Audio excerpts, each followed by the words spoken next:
Hi everyone, I'm Christina Sky and welcome back for part 2 of how to get started on your sugar-free journey. Sugar-free, sugar-free, sugar-free. So, as I said, this is part 2, so go ahead and go and watch part 1 if you haven't already.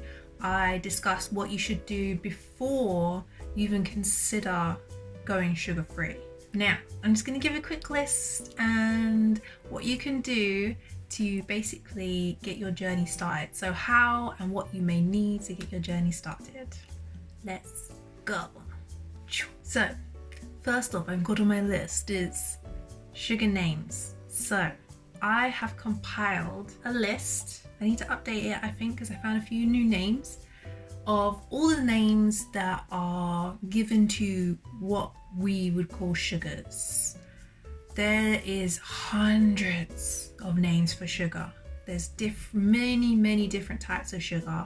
So go to my blog www.skychristina.com and you'll find the list there for you. For whenever you go shopping, you can always check when you're checking the labels to make sure there's no sugar in it. It's not just going to be labeled sugar or granulated sugar or syrup or stuff like that. It's going to have names like dextrose or aspartame. I guess that's a sweetener. It's going to have syrup, something syrup, or what's another sugar? Glucose or something like that. And you kind of need to know all these names. So maybe I should make a downloadable PDF so you can keep it in your phones. I'm going to make a PDF for you guys. It will definitely be down in the description when it's ready, but it's already on my blog. You can go click the link in the description for that straight away. A quick tip on shopping while you're sugar-free. The best way to kind of save time and kind of just do it without stress is to shop online. Now, I've been shopping with Sainsbury's the entire time, other than a couple times with Ocado, but I've been shopping with Sainsbury's the entire time that I have been sugar-free. And the great thing about Sainsbury's is once you buy something once or maybe twice, it gets saved in your favorites folder online, basically. And it's a great way to kind of have like a shopping, your own kind of shopping site where you can scroll through, okay, and be like, oh, I want that, I want that, I want that, and just go there every single time. Every single time I go shopping, I literally go to my favorites list, shop through all the regular things I get, and then if I want extra, I feel like, oh, I don't have this or this or this, I can then go into the site and check for the sugar-free ones. So it's great, so you don't have to kind of go back and forth reading every single label, because you can't remember every single food that doesn't have sugar in it. It's just too much to think about. So yeah, sugar-free favorites list in Sainsbury's. I don't know if any other store does it, but I know Sainsbury's does it. Obviously, if you're an American or you're from somewhere else, I think Sainsbury's is only in the UK, so maybe you can find one where you are and that will just make things so much easier for you. So my second point is watch documentaries on sugar. Education is another key to successful transitioning. Like my last video, I talked about the books and how they can educate you to kind of keep you motivated, keep you going, because you're just getting more information to kind of solidify why you decided to go sugar-free. And it's a great way to kind of just take in some information, take some easy education in, because just watching a documentary is so much easier, I guess, than reading a book or going out and researching every research paper out there, because they will have the research inside that documentary. And I have the documentaries, I think they're labeled in the description. Yeah, I'll put them in the description of this video and all my sugar-free videos, so you guys can watch them. And some of the links may be broken because they're on YouTube, but I think that YouTube keeps taking them down. So all you have to do is search the name and it'll probably come up the documentary that you're looking for. So they'll be listed down below and you can watch those, get educated, get some motivation, find out more about how sugar affects your body and does things to you that you never thought you would ever hear. Something that you consume that is made out to be so innocent, well, not really too innocent, but so innocent, and is nearly in everything, basically does to your body. It's just like, oh my god, just me. Sometimes I'm like, I wish I played ignorant, but then I'm like, I'm glad I know. I'm glad I definitely know now. Your new home For this journey, your special place is going to be your kitchen. And in that special place, you are going to have to do some kind of like spring clean or something. If you've got your own kitchen, that's great, because you can use the entirety of the kitchen without any temptation, any struggles. Amazing for you. But for us people who share a house, maybe with their family or their housemates or their you know, whoever their lover is, it's kind of hard because they'll probably still be eating foods with sugar in them. This point basically is you need to clear out your kitchen and set a space aside for yourself. So what I did was basically ask my mum, because I live with my family at the moment. Did I start a sugar-free journey before I was living? I was living somewhere else and I think I was sugar-free then. But now that I'm at home with my family, I have my own shelf in the fridge. I made sure it's the bottom shelf so I don't have to look up past the other people's shelf. I made it straight on the bottom, so whenever I go in the fridge, I just open, look directly to the bottom. That's my stuff. I've got so used to that habit, I don't look at anything else. I don't even know what's up there. I don't know. It helps when you're vegan too, because you don't have to look at stuff that's kind of like on other people's shelves. I also have my own cupboard. It's a tiny cupboard, but it's enough space for me as a single person to kind of hold my food into. And it's great because I don't have the temptation of going other places and seeing other stuff. Now, the reason why I say all of this stuff is because our minds are triggered a lot by things we remember. So like the colors of packets, the smells of foods, all that kind of stuff. So for example, when I first started going sugar-free, I would see the color purple and like a specific purple, and I would think of a twirl chocolate bar. This is also before I was vegan, and I was obsessed with those. And I would, every single time I see this wrapper or I would see that purple color, I would want it. I would start having cravings. So if you're seeing other people's stuff and it's kind of like triggering you here, there and everywhere, your mind is just going to be like, oh my god, I need that food now. And it's not going to help in your first month of transitioning. Basically, on that last bit on that point is you just get into a habit of only looking at your shelf, only looking at your food and not being triggered by other people's food. And then as time goes on, you will get so used to being sugar-free that even if you see something, you might crave it, but you can get over it easier than in the beginning stages where you may not even be able to get over it because it's just too hard to get over. Restocking and sorting out your kitchen so that you can get through this journey easier.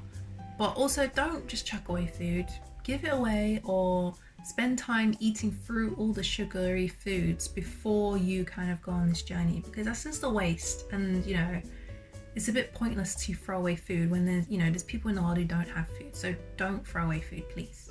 At least give it away if you want to start the journey now, okay? Don't throw it away. My point number 4 is you could keep a food diary. I think that it's a great idea to keep a food diary. I don't think I ever did I kind of wish I did, because I had so many recipes and so many food ideas that I wish I remember now, because sometimes I feel like I have no idea what to cook. No idea sometimes, even though I know so many recipes. I just throw stuff, I just go in the kitchen, I throw stuff together and I'm like, oh, it's so good, so good. It always ends up turning out good. It's really weird. But also as well, knowing what you've eaten, and you can reflect back on the choices you have made, and it can help you to make better choices in future. So not only can you go back and look and get food ideas from yourself, but also you can reflect on the past of what your choices were. So maybe you slipped up and ate a chocolate bar, and you can be like, you ate like 8 chocolate bars. And you can be like, oh man. If you're just cutting down, then you can be like, okay, let me cut that down to 4, then let me cut that down to 2, then 1, then none. And then, you know, you'd be like, you feel like you achieved something over a period of time. Because I know I slipped up, I'm not gonna lie. I think there was a time period, I did a video on it. I had a whole week of like, not crazy eating sugar, but I didn't care. I was just like, I'm just done. I'm just gonna eat whatever I want. And then I went back and I was like, nope, Christine, come on. So it helps you kind of just go like, yes, I made progress.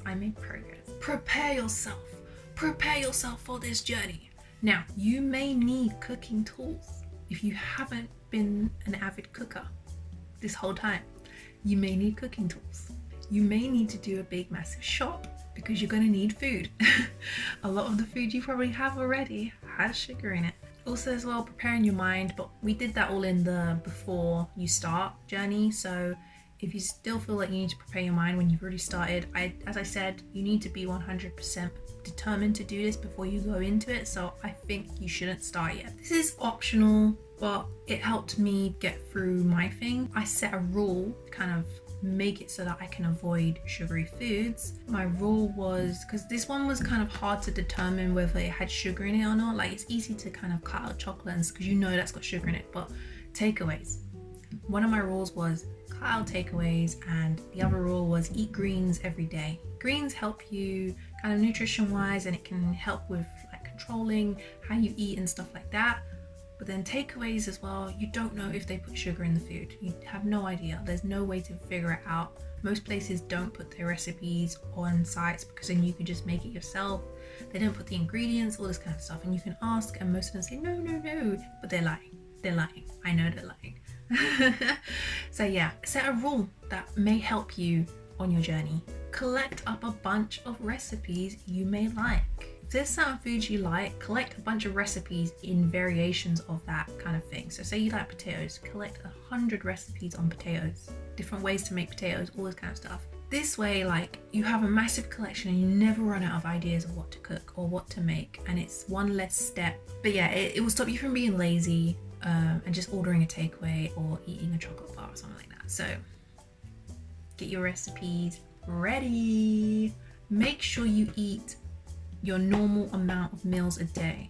A lot of people, when they change their diet or change their lifestyle, they start thinking, oh my god, I need to cut down on how many meals I have a day kind of thing, and they start skipping meals when their body is used to maybe having 6 meals a day, 6 small meals a day, 3 meals a day, 2 meals a day. Even if you have 1 meal a day, if you're not eating at least that amount, you're gonna have a hard time, and it's gonna help you as well to control your blood sugar levels because your body's already used to that amount of food. It's also used to eating that many times a day. So keep that up, at least in the beginning, and then you can think about dropping a meal if you think you eat too much or something like that. But in the initial stages, when there's a lot of stress and changes and stuff, don't change that specific one. Do not change it, because as well, I'll go into more detail about this in another video, but skipping meals can make you gain weight and make you feel horrible and just not allow you to get what you need to get in your diet. So just eat what you eat. Make sure you eat. No skipping meals, please. And then finally, take progress pictures. Take them pictures if it's to do with the food you're going to eat or the meals you made or your body. Maybe you wanted to, one of your goals is to lose weight. You can take a progress picture and see the progress. I know that I didn't take a picture for I think a month or so into it was the first one, the first sugar-free challenge I did, I think. I didn't take any progress pictures, and I was like, oh man, what's wrong with me? I could have seen the difference. And then the next time I did it, I saw the progress. I didn't see it physically myself, like in the mirror, but when I looked at the pictures, I was like, wow. So it does help. It kind of just shows you, yes, I actually made a difference in, you know, my body shape and stuff like that. So, and plus when you stop eating sugar, your body does change. It's really weird how your body changes. It's like the proportions change. Even if you don't lose any weight, wow, it really is something. But also food pictures, take them food pictures, share them with me. I have a hashtag called, is it hashtag SUGARFREE Sky? Yeah, it is. Hashtag SUGARFREE Sky on Instagram. I'm thinking of setting up a Facebook. I think I had one before. I don't think anyone knew me then, so no one was really on it. No one added it. But I may set up another Facebook page. I don't really use Facebook, but I'm mostly on Instagram, so you can use the hashtag there. Show me your meal ideas, because I love to see what you guys are doing. I love to see the experiences that everyone else is going through. It's just interesting to me, you know, it's just really interesting. Like, I just want to know that people are actually succeeding on this journey too. Because I always think, does this actually work for other people, or did it just work for me? and I just want to know. So tell me. You may have to learn how to cook. Just saying. Anyways. If you enjoyed this video, make sure you give it a big thumbs up. Make sure you subscribe. Subscribe button's down below, or you can click the heart in the corner if it's still a green heart. And yeah, I will see you in the next one. See you in the next one. Love and light.